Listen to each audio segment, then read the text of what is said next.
Hello dears, welcome back to my channel. അപ്പം ഞങ്ങളിങ്ങനെ രാത്രി നടക്കാൻ ഇറങ്ങിയതാണ്. ഞാനും അഞ്ജും അശ്വതിയും കൂടി ഞങ്ങൾ കോർണിഷിലേക്കാണ് പോകുന്നത്. ഞാനും അശ്വതിയും ഷാർജയിലെത്തിയ പിന്നെ ആദ്യമായിട്ടാണ് കോർണിഷിലേക്ക് പോകുന്നത്. നമുക്കൊരു എത്തും പിടിയില്ല. അഞ്ജുവാണ് നമ്മളെ കൊണ്ടുപോകുന്നത്. പിന്നെ ഞങ്ങളിങ്ങനെ നടന്നു വരികയാണ് കേട്ടോ. ഇവിടെ എല്ലാം രാവിലെ കാണുന്നതിനേക്കാൾ രസമാണ് കേട്ടോ. രാത്രിയാണ് കൂടുതൽ ഭംഗി.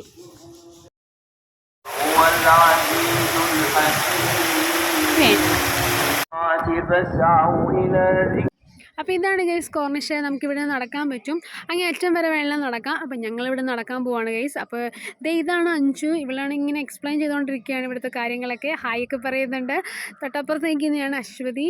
രണ്ടുപേരും മാസ്ക് ഒക്കെ വെച്ചിട്ടുണ്ട്. എനിക്ക് മാസ്കും വേണ്ട, ഒന്നും വേണ്ട, ഇതെല്ലാം ഒന്ന് കണ്ടാൽ മതിയെന്ന് പറഞ്ഞ് നടക്കുകയാണ് ഞാൻ. ഈ കോർണിഷ് എന്ന് പറയുന്നത് ആൾക്കാർക്ക് സമയം ചിലവിടാൻ പറ്റിയ ബ്യൂട്ടിഫുള്ളായൊരു സ്ഥലമാണ്. അതുപോലെ തന്നെ ചെറിയ പിക്നിക് സ്പോട്ടും കൂടിയാണ്. ഈ ലേക്കിന് ചുറ്റുമായാണ് ഇതിങ്ങനെ ബ്യൂട്ടിഫുള്ളായിട്ട് അറേഞ്ച് ചെയ്ത് വെച്ചേക്കുന്നത്.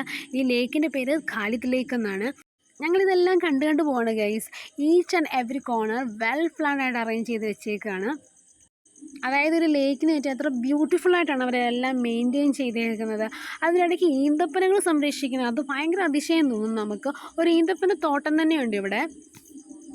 ഞങ്ങൾ ജസ്റ്റ് ഇതുവഴിയെല്ലാം നടന്നു കണ്ടു.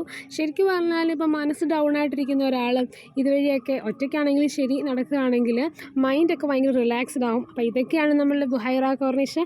എല്ലാവർക്കും ഇഷ്ടപ്പെട്ടെന്ന് വിചാരിക്കുന്നു. ഇനി നമുക്ക് കിട്ടിയ ഫോട്ടോസൂടെ കാണിക്കാം.